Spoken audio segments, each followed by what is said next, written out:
Hello everyone, very good morning to all of you. आज के video में 14 जनवरी 2025 के करंट अफेयर कवर करेंगे।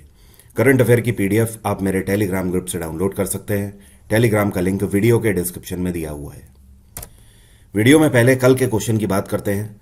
कल मैंने आपसे ये क्वेश्चन पूछा था और आपको ये भी बताया था कि इस बार 2024 का जो एसएससी सीजीएल का एग्जाम था उसमें पहले दिन की तीसरी शिफ्ट में क्वेश्चन पूछा गया था। मेरा सवाल ये था कि उत्तर भारत में ये जो गर्म हवाएं चलती हैं इनको किस नाम से जाना जाता है। तो इसका सही आंसर है, इन्हें लू के नाम से जाना जाता है। आपने कई बार लोगों के मुंह से भी सुना होगा कि गर्मी के दिनों में कि बाहर कौन सी गर्म हवाएं चल रही हैं, तो बोलते हैं बाहर मत जाओ, लू लग जाएगी तुम्हें। तो दरअसल लू ही इसे बोलते हैं, ये जो हॉट विंग्स यहाँ पर चलती हैं नॉर्थन इंडिया में। तो जिन लोगों ने भी लू आंसर किया उन सभी का आंसर सही है। अब देखिए, जो चिनोक हवाएं हैं ये किस तरीके की हवाएं होती हैं। तो चिनोक बेसिकली ड्राई और वार्म होती हैं, ठीक है, गर्म हवाएं होती हैं। ये कहाँ पर चलती हैं? तो ये नॉर्थ अमेरिका में चलने वाली हवाएं हैं। इसी तरीके से मैंगो शावर किसे बोलते हैं? तो हमेशा ध्यान रखिएगा, जब बारिश होने वाली होती है तो बारिश से जस्ट पहले जो हवाएं चलती हैं जिनमें बहुत हल्की हल्की बूंदें भी होती हैं, तो इन्हीं को मैंगो शावर बोला जाता है। तो ये ठंडी हवाएं होती हैं, लेकिन बहुत ज़्यादा ठंडी भी नहीं, नॉर्मली ये ठंडी हवाएं होती हैं जो कि बारिश के पहले की ठंडक होती है, और ये भी भारत में ही होती हैं। और पुरगा हवाएं कहाँ पर चलती हैं? तो ये कोल्ड विंड्स होती हैं, ये बहुत ही ज़्यादा ठंडी हवाएं होती हैं और ड्राई होती हैं। ये चलती है रशिया में कहाँ पर? साइबेरिया वाले रीजन में। तो दरअसल एक्चुअली ये आपको एक क्वेश्चन दिख रहा है, लेकिन हैं ये 4 क्वेश्चन जो कि मैंने आपसे डिस्कस किए हैं। जो भी मैंने विंड्स आपको बताई हैं ये कहाँ कहाँ पर चलती हैं, इनको आप ज़रूर याद रखो। हर एक विंड से क्वेश्चन बनता है लगभग हर साल। आप सभी को मकर संक्रांति की बहुत बहुत शुभकामनाएं। और कल मैंने आपसे पूछा था एक क्वेश्चन भी कि मकर संक्रांति को भारत के और दूसरे क्षेत्रों में किस किस नाम से जाना जाता है। तो आज मैं ये आपको बताता हूँ। दरअसल इसका आंसर किसी ने भी नहीं दिया, मैंने देखा है। तो चलिए कोई बात नहीं, बट अब आप ध्यान रखिएगा। पहली चीज़ तो ये कि उत्तर भारत में इसे मकर संक्रांति के नाम से जाना जाता है, और उत्तर प्रदेश में इसे मकर संक्रांति भी बोलते हैं और खिचड़ी भी बोलते हैं, क्योंकि इस दिन खिचड़ी बनाई जाती है। दरअसल ये पोस्ट हार्वेस्ट फेस्टिवल है एक तरीके से। इसके अलावा अगर गुजरात की बात करें तो गुजरात में इसको उत्तरायण के नाम से जाना जाता है। किस नाम से? उत्तरायण। और गुजरात में इसी को पतंग महोत्सव के नाम से भी जाना जाता है, क्योंकि पतंग उड़ाकर इसको सेलिब्रेट किया जाता है। इसी तरीके से आंध्र प्रदेश में इसको एक दूसरे नाम से जाना जाता है, वहाँ पर इसको पंदुगा बोलते हैं। क्या बोलते हैं? पंदुगा। साथ ही में इसी तरीके से माघी कहाँ कहाँ पर इसे बोला जाता है? तो इसे हिमाचल प्रदेश में और पंजाब में, इन दोनों राज्यों में माघी के नाम से जाना जाता है। और एक जगह है जैसे दिल्ली और हरियाणा वाला रीजन है, दिल्ली और हरियाणा, यहाँ पर इसे सकरत के नाम से मनाया जाता है।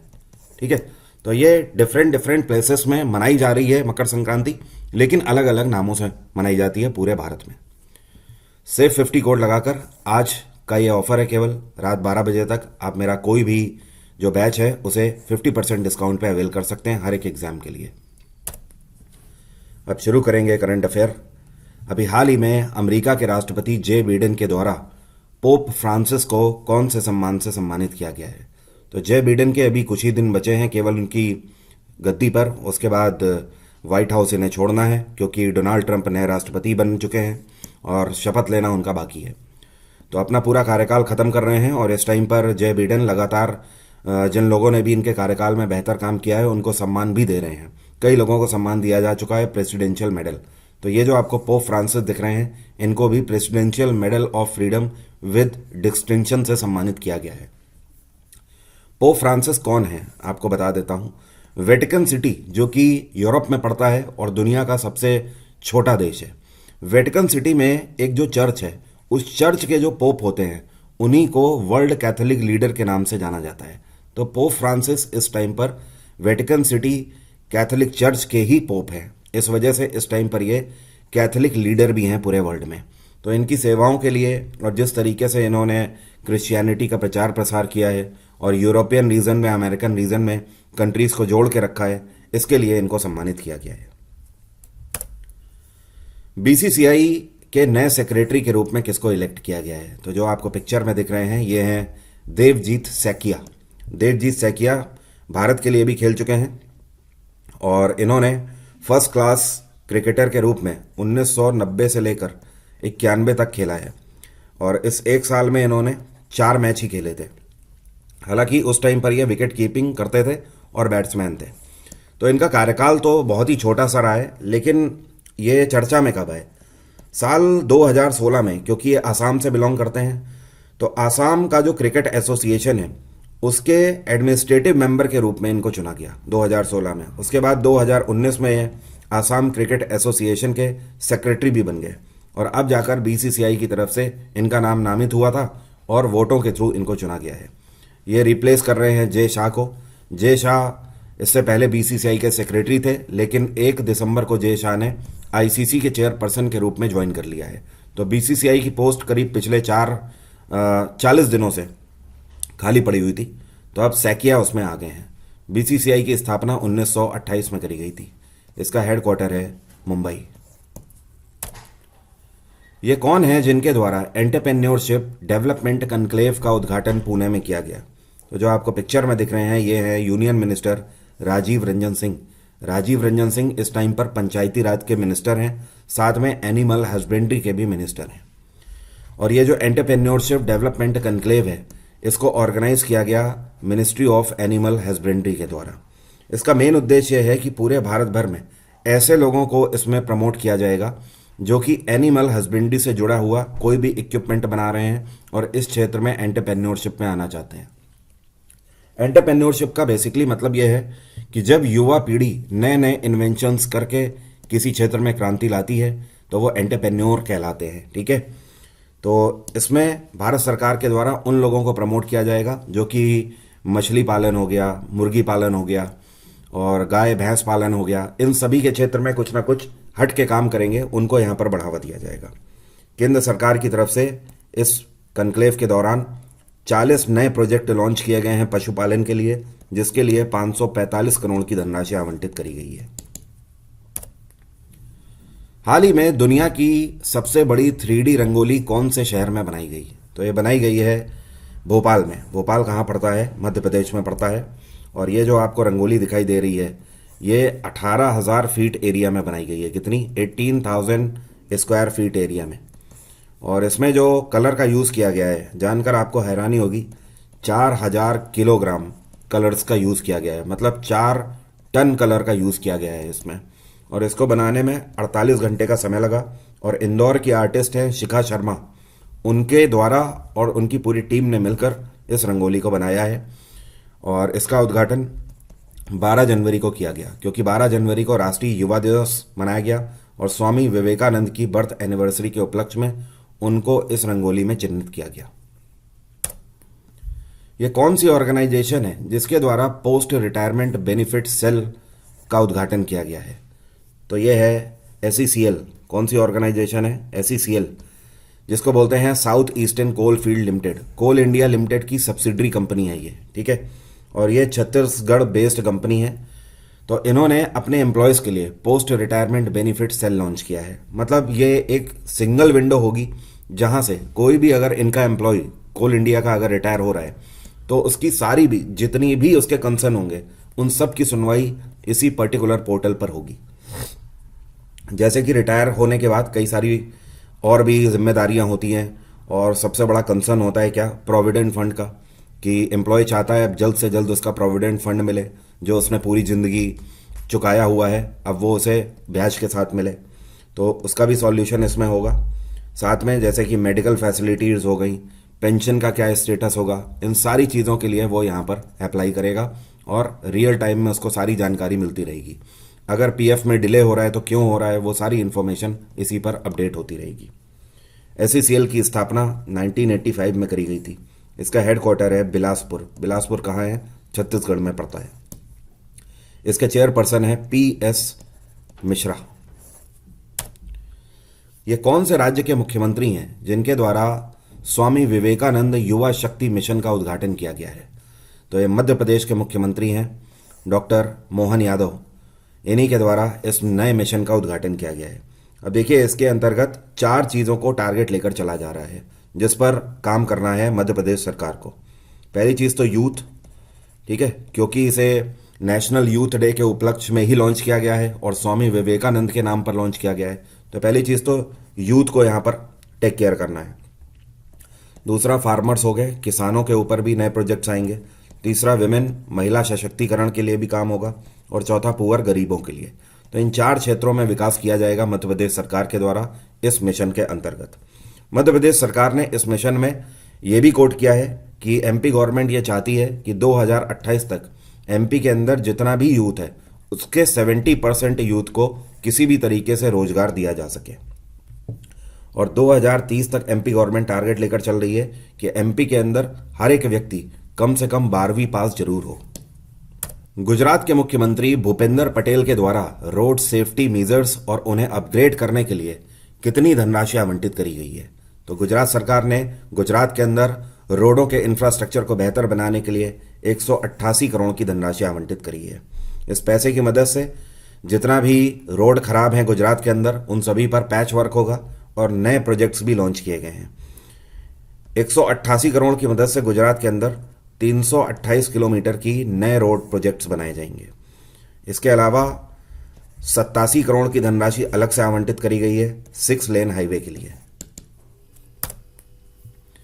यह कौन से राज्य की मेंस कबड्डी टीम है जिसने गोल्ड मेडल जीत लिया है जूनियर नेशनल कबड्डी चैंपियनशिप के 50वें संस्करण में?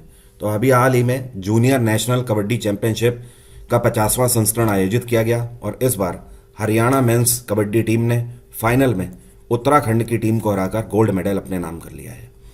और इस बार का जो ये कबड्डी चैंपियनशिप है ये कहाँ पर खेली गई? तो ये उत्तराखंड के हरिद्वार में खेली गई थी और हरियाणा ने इसे जीत लिया। दूसरी तरफ अगर हरियाणा की विमेंस कबड्डी टीम की बात करी जाए तो इन्होंने सिल्वर मेडल इस इवेंट में जीता है। और जो इस बार मेन कबड्डी चैंपियंस लीग जो हुई थी उसको भी हरियाणा टीम ने ही जीता था। ये जूनियर हो रही है, वहाँ पर जो सीनियर हुई थी अभी करीब 1 महीने पहले, तो उसको भी हरियाणा ने ही जीता है पटना पायरेट्स को हराकर, मतलब बिहार की टीम को हराकर।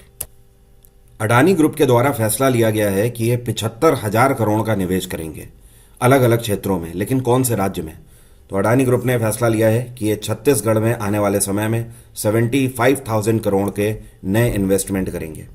75,000 करोड़ केवल एक क्षेत्र में ही नहीं, अलग अलग क्षेत्र में यहाँ पर लॉन्च किए जाएंगे प्रोजेक्ट, जैसे कि स्किल डेवलपमेंट के लिए भी, टूरिज्म के क्षेत्र में भी अडानी ग्रुप आएगा, साथ में एजुकेशन के भी क्षेत्र में आएंगे। और इसी में से 75,000 करोड़ में से 5,000 करोड़ जो हैं ये स्पेशली सीमेंट सेक्टर के ऊपर यहाँ पर स्थापित किए जाएंगे। मतलब अडानी ग्रुप का ऑलरेडी जो सीमेंट का प्लांट है ये अभी गुजरात में है, लेकिन अब ये छत्तीसगढ़ में भी नया सीमेंट का प्लांट स्थापित करने जा रहे हैं। और छत्तीसगढ़ में इस टाइम पर मुख्यमंत्री कौन है? ये हैं विष्णुदेव साई। कौन है? विष्णुदेव साई। और यहाँ के गवर्नर हैं रामेन डेका। रामेन डेका। आप लोग गवर्नर जरूर ध्यान रखिए। हर साल एसएससी, चाहे सीजेएल हो, सीएचएसएल हो, एमटीएस हो, आपसे गवर्नर जरूर पूछता है। मुख्यमंत्री तो बीच बीच में पूछ ही देता है, लेकिन गवर्नर उससे ज्यादा पूछता है। साल 2024 में भारत में कितनी रिन्यूएबल एनर्जी कैपेसिटी हो गई है? तो 2024 जब खत्म हुआ है तो भारत सरकार के आंकड़े बता रहे हैं कि हमारे देश में 30 गीगावाट रिन्यूएबल एनर्जी की कैपेसिटी है इस टाइम पर। मतलब इस टाइम पर 2024 में भारत ने 30 गीगावाट बिजली का उत्पादन किया है, वो भी रिन्यूएबल एनर्जी से, जैसे कि सोलर सिस्टम से और विंड एनर्जी हो गई, इन सभी से। अगर 2023 से कंपेयर करें तो 2023 में 13.75 गीगावाट बिजली का उत्पादन हुआ था। इसके कंपैरिजन में 2024 में 30 गीगावाट बिजली का उत्पादन हुआ। मतलब ग्रोथ अगर बात करी जाए तो 113% की ग्रोथ देखने को मिली है, जो कि काफ़ी अच्छी है। एंड इवन 2030 तक भारत सरकार टारगेट लेकर चल रही है 500 गीगावाट बिजली उत्पादन का, ठीक है, जिसके लिए 50 से 100 गीगावाट बिजली का उत्पादन हर वर्ष की दर होनी चाहिए, तब जाकर 2030 में 500 गीगावाट बिजली का उत्पादन हम लोग कर पाएंगे। श्रेयस अय्यर को आईपीएल 2025 के लिए किंग्स 11 पंजाब, जो पंजाब किंग्स की टीम है, इसके कैप्टन के रूप में अपॉइंट कर दिया गया है। खैर इसमें कोई बड़ी बात नहीं है, सबको ही पता है श्रेयस अय्यर इससे पहले कोलकाता नाइट राइडर के कैप्टन थे और इससे पहले ये दिल्ली कैपिटल्स के भी एक टाइम पे कैप्टन रह चुके हैं। तो फिलहाल पिछले साल इन्होंने कोलकाता नाइट राइडर को आईपीएल सीजन भी जिताया, और लेकिन इस बार कोलकाता नाइट राइडर ने इनको ऑक्शन में आने के लिए छोड़ दिया था और फाइनली यहाँ पर पंजाब किंग्स ने इनको इस बार खरीद लिया। इस बार ये सेकंड हाईएस्ट बाई रहे पूरे ऑक्शन में। इनको 26.75 करोड़ में पंजाब टीम ने खरीदा हुआ है। और सेकंड हाईएस्ट बाई तो ये हो गए। फर्स्ट हाईएस्ट बाई कौन रहे पता है? ऋषभ पंत 27 करोड़ में इस बार लखनऊ चले गए हैं ऋषभ पंत। एक और बात आपको बता दूं, आईपीएल के इतिहास में श्रेयस अय्यर पहले ऐसे खिलाड़ी इस बार बन जाएंगे जिन्होंने 3 टीमों की कप्तानी करी हो। ठीक है, तो आज तक इनके अलावा कोई और खिलाड़ी नहीं है जिन्होंने 3 टीमों को लीड किया हो। यूएस मैगजीन के द्वारा 2024 के बेस्ट जेवलिन थ्रोअर के रूप में किसको डिक्लेयर किया गया है? तो ऑफ कोर्स नीरज चोपड़ा इस बार यूएस मैगजीन की तरफ से 2024 बेस्ट जेवलिन थ्रोअर डिक्लेयर किए गए हैं। और 27 साल के हैं नीरज चोपड़ा। इस बार 2024 में 6 इंटरनेशनल इवेंट्स इन्होंने खेले, जिसमें से 2 में इन्होंने गोल्ड मेडल जीता है और बाकी के 4 में इन्होंने सिल्वर मेडल जीता हुआ है।